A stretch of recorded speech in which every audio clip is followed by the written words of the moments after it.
കരുണയുടെയോ കാരുണ്യത്തിന്റെയോ ലെവലേശം പോലും ഇല്ലാതെയാണ്, അല്പം പോലും ദയാവായ്പില്ലാതെയാണ് ഹയർ ബോർഡിലെ ഉന്നത ഉദ്യോഗസ്ഥന്മാര് ഈ സ്ത്രീയോട് പെരുമാറിയത്.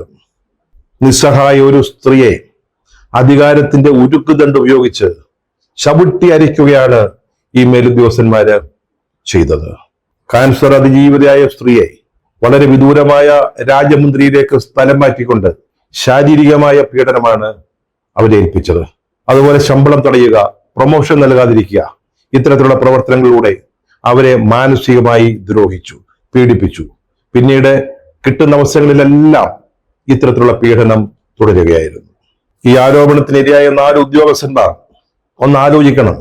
ഒരു ജീവിതം ഇല്ലാതാക്കുന്ന പ്രവൃത്തിയാണ് നിങ്ങളുടെ ഭാഗത്തു നിന്ന് ഉണ്ടായത്. നിങ്ങളെ ഭാര്യയും മക്കളും കുടുംബവും ഒന്നും ഇല്ലാത്തവരാണോ?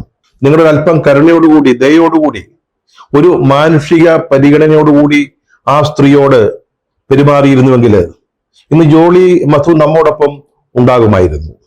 Mahesh P Michael, Milan P Michael എന്ന് പറയുന്ന 2 മക്കൾക്ക് അമ്മ ഇല്ലാതാകുമായിരുന്നില്ല.